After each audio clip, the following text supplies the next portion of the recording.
It's Morning Edition on KQED. I'm Brian Watt. The FBI says it has opened a domestic terrorism investigation into the shooting in Gilroy that left 3 people dead and more than a dozen injured.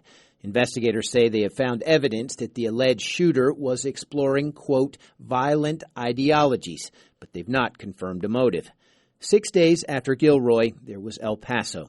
Less than a day after that, Dayton. America is not only in mourning, but also facing some difficult facts that people can be shot at a garlic festival, a bar, or a Walmart, and that some people just hate enough to shoot at others. To talk more about the aftermath of the shooting in Gilroy and the way forward, I'm joined by Richard Ruiz, a Gilroy native and a 21-year veteran of the Marine Corps. Mr. Ruiz, good morning. Thank you, Brian. I truly appreciate you having me here. You spoke at the vigil following the shooting at the Garlic Festival. What did you tell your community?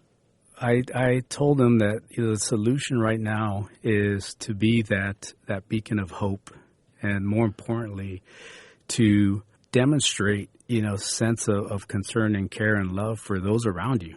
Actually speak to people instead of isolating ourselves. And for instance, going to a grocery store and you see someone next to you, to address them, to recognize them, to try to fight this hate through love. That's really all we can do, because there are people in this world with a lot of hate in their heart, and you have to show them that we are no different. We're rooted together. We're one people, one nation. And you were born and raised in Gilroy. Were your parents? No. My parents immigrated from Mexico, a state called Michoacan. A lot of the rhetoric that we've seen in connection with these shootings has been very driven by hate towards Latino immigrants. How have you been feeling? How have you been processing this as a military veteran, but also as the son of Latino immigrants? It's been extremely hurtful, being that, I put my life on the line for our country, not for their country or my country, but our country.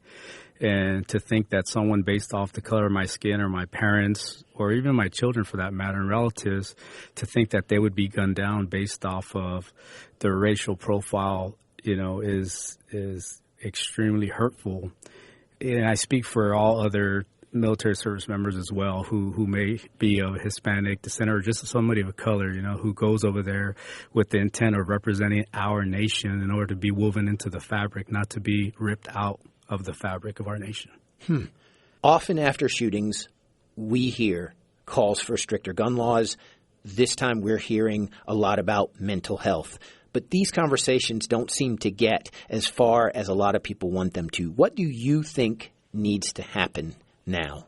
So what I think needs to happen now is we need to open up a narrative dialogue with the hate side, whether it's a white supremacist side or jihad side, whatever side is driving hate. We need to open up a dialogue and see what is the good. Is there good there? What is the intent? Are we willing to listen, or are we plugging our ears and then letting the violence continue?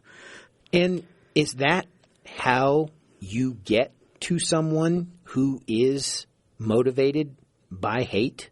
Are you reaching those people at that point? I think that we can. Maybe it's my experience in Afghanistan, where I got to a village, and the first day in that area of operation I was responsible for, they were trying to kill us.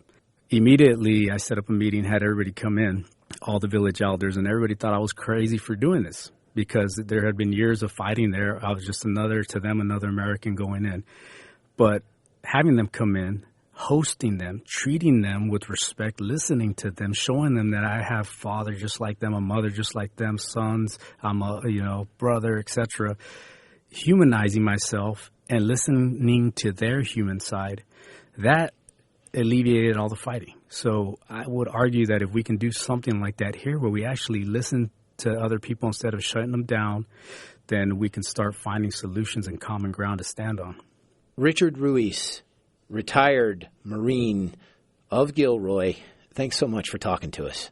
Thank you. I really appreciate it, Brian.